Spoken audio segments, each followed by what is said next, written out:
ready to ditch the cubicle. Today, we're diving into a career that's anything but ordinary. We're talking about the life of a tool pusher. And let me tell you, it's not for the faint of heart. Definitely more exciting than pushing paper, that's for sure. You've shared some really interesting articles about this career path, and we're going to break down what it takes to succeed in this high-pressure, high-reward world. We're talking about life on an offshore oil rig miles from land. Our sources for this deep dive are the Career Guide, Tool Pusher, and a couple of pieces from RoleCatcher about the job search process and interview skills. Great resources. It's amazing how they all highlight the demanding nature of the job, but also the incredible opportunities for growth. So picture this, you're on a rig, the sun's beating down, waves crashing against the steel, and you're the one responsible for making sure this massive drilling operation runs smoothly. It's a huge responsibility. The Career Guide really emphasizes that a tool pusher is the linchpin between management, the crew, and all the equipment. It's a lot more than just pushing tools, isn't it? Oh, absolutely. You're responsible for safety, efficiency, and hitting those drilling targets. You've got to be a leader, a problem solver, and a master of logistics. It's like being the conductor of an orchestra, except your instruments are massive pieces of machinery, and the stakes are incredibly high. That's a great analogy. Yeah. One thing that surprised me from the Career Guide was that 63% of the role relies on mechanical knowledge. It's a pretty significant chunk. It makes sense when you think about the complexity of the equipment involved. You need to know how it all works inside and out. Exactly. You've got to be able to troubleshoot problems on the fly, keep those systems running at peak performance, and maybe even train less experienced crew members. So not just a strong back, but a sharp mind, too. It's interesting because when I think of a tool pusher, I think of the physical demands, but the Career Guide really emphasizes leadership and organizational skills. Right. And it's not just managing machinery. You're managing people in a very intense, demanding environment. Long hours, often dangerous conditions. You need those leadership qualities to keep a crew motivated, safe, and working together effectively. Absolutely. And that's where starting as a floor hand or roughneck comes in. Yeah. The Career Guide talks about those entry-level roles as being the ultimate training ground. It's where you learn the ropes, literally. Exactly. You're getting your hands dirty, Yeah. learning from more experienced crew members, and proving you can handle the challenges of rig life. So it's building a foundation of practical experience, understanding the equipment, the processes, and of course, the safety protocols. It's not just about finding a job. It's about building relationships and tapping into a network of people who've been there and done that. Mentorship, that's what it sounds like. Uh-huh. It's about those connections and having people you can rely on, especially in such a high-pressure field. Exactly. So you start as a floor hand, move up to maybe a derrick hand, then assistant tool pusher, and finally the big leagues, tool pusher. A clear career path. That's something the Career Guide outlines really well. Okay, so we've talked about the starting point, but where do you go from there? So you've put in the hard work, learned the ropes, and earned your stripes as a floor hand or roughneck. What's the next rung on this career ladder? Well, once you've proven yourself, you might move up to assistant tool pusher, where the responsibilities really start to ramp up. It's like being second in command, right? You got it. Supervising crews, troubleshooting equipment issues, making sure everything runs smoothly. It's a crucial step because you're getting that hands-on leadership experience while still honing those technical skills. Learning how to lead from the front lines. Exactly. And the Career Guide even outlines potential salary ranges for each step. And let me tell you, the earning potential in this field is nothing to sneeze at. I bet. Especially given the demands of the job. But it's not just about the money, is it? The Career Guide also mentioned moving into more specialized roles later in your career. Absolutely. Once you've got some solid years under your belt, you might decide to focus on a particular area, like well control, which is all about, well, controlling the pressure in a well to prevent blowouts. Okay, now that sounds intense. I have to admit, I don't fully grasp what all that entails. It's crucial, especially in offshore drilling. You're drilling deeper and deeper, and that pressure just keeps building.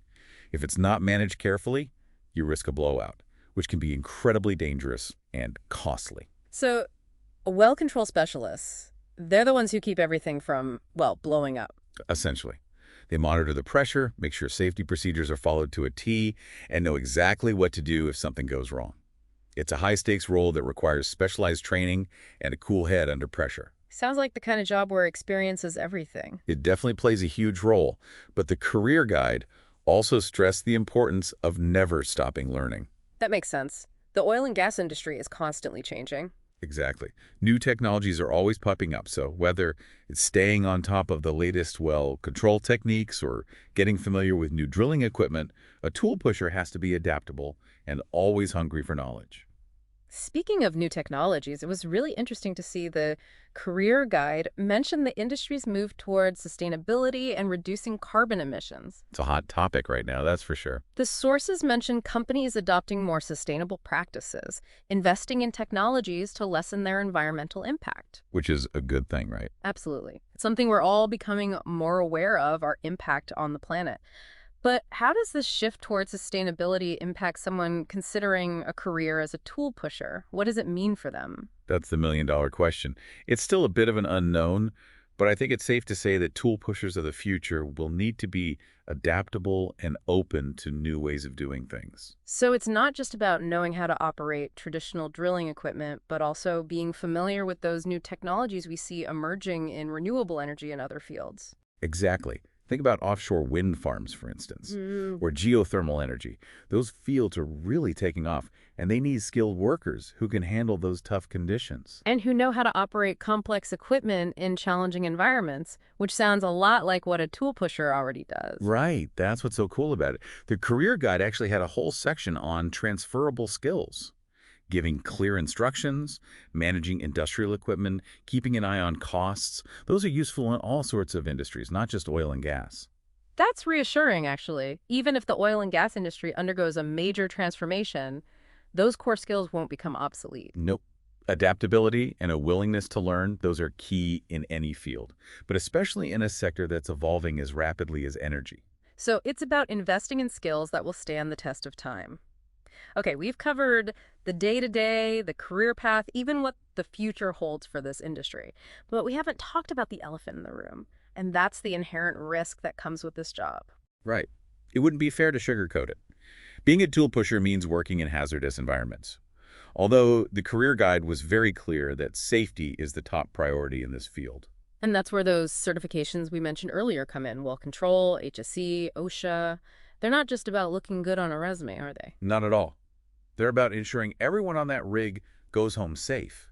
Those certifications give tool pushers the knowledge to spot hazards, follow protocols, and handle emergencies effectively. So it's about being proactive, not just reactive. Exactly.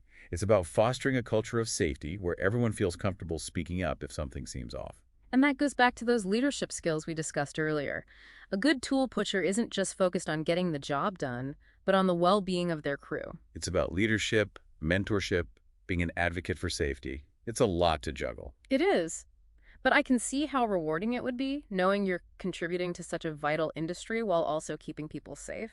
Yeah, the source material definitely highlighted that sense of purpose, that responsibility that comes with the job. So for someone who thrives under pressure, who loves a good challenge, and wants to have a real impact, a career as a tool pusher could be a great fit. I'd have to agree. And with the right training, a good attitude, and maybe a little help from technology. Oh, right. The RoleCatcher articles. Almost forgot about those. I have to say, this idea of being discovered by potential employers is really appealing, instead of just sending your resume into the abyss and hoping for the best. Right. It's like a digital handshake, putting your best foot forward and hoping to connect with the right company. A dating app, but for your career. And RoleCatcher has those AI tools that can help you tailor your profile so you're targeting the best opportunities for you. It's all about making those connections and standing out from the crowd.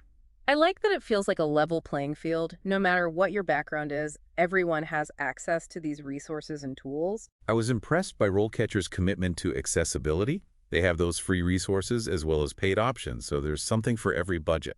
It's like having a career coach in your back pocket. Wow, we've covered so much ground today. Responsibilities, skills, career paths, technology's role, even where the industry is headed in the future. Time flies when you're having fun. It really does. But before we wrap up, I want to leave our listeners with something to think about. Always love a good thought-provoking question. Hit me. Remember how we talked about the oil and gas industry shifting toward more sustainable practices?